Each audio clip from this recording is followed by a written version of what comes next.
டிஸ்கம்ஃபோர்ட்டில் 2 வகை இருக்குது. Bad discomfort, growth discomfort. Bad discomfort இது நம்மளை ஸ்ட்ரெஸ் ஆக்கி ஒன்றுமே செய்ய விடாமல் தடுக்கும்.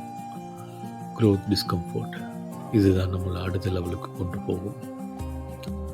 ஒரு புது ஸ்கில் கற்றுக்கிறது, ஒரு டிஃபிகல்ட்டான கான்வர்சேஷன் பேசுகிறது, அர்லி மார்னிங் ஒர்க் அவுட் பண்ணுறது, இதெல்லாம் இனிஷியலாக டிஸ்கம்ஃபர்ட்டாக தான் இருக்கும். But it leads to breakthrough. நம்ம மைண்ட் செட்டை மாற்றணும். சேலஞ்சை அப்டக்கல்ஸாக பார்க்காம ஆப்பர்ச்சுனிட்டியாக பார்க்கணும். இது எனக்கு கற்றுக்க ஒரு சான்ஸ்னு நினைக்கணும். சயின்ஸே இதை ப்ரூவ் பண்ணியிருக்கு.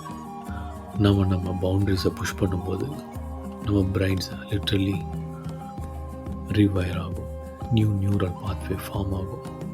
பிரெயின்ஸ் இன்னும் ஸ்ட்ராங்கர் ஆகும். சின்ன சின்ன சேலஞ்ச் நம்ம ஃபேஸ் பண்ணும்போது நம்ம மென்டல் ஃபார்ச்சுனேட் பில்ட் ஆகுது. இது ஒரு ஸ்னோபால் எஃபெக்ட் மாதிரி. சின்ன சின்ன வின்ஸ் நமக்கு கம்ஃபர்ட்டை தரும். அந்த கான்ஃபிடென்ஸ் நம்மளை இன்னும் பெரிய சேலஞ்சை ஃபேஸ் பண்ண இன்ஸ்பயர் பண்ணும். Remember that feeling after finishing a tough workout or what you learn something new. That's your brain thanking you for the productive discomfort.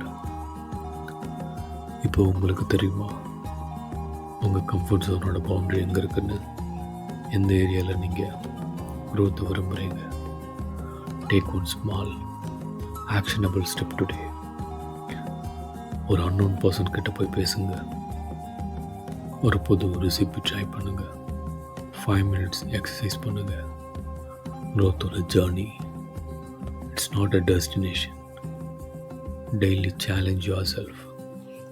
What's your next step to embrace productive discomfort? கமெண்ட்டில் சொல்லுங்கள்.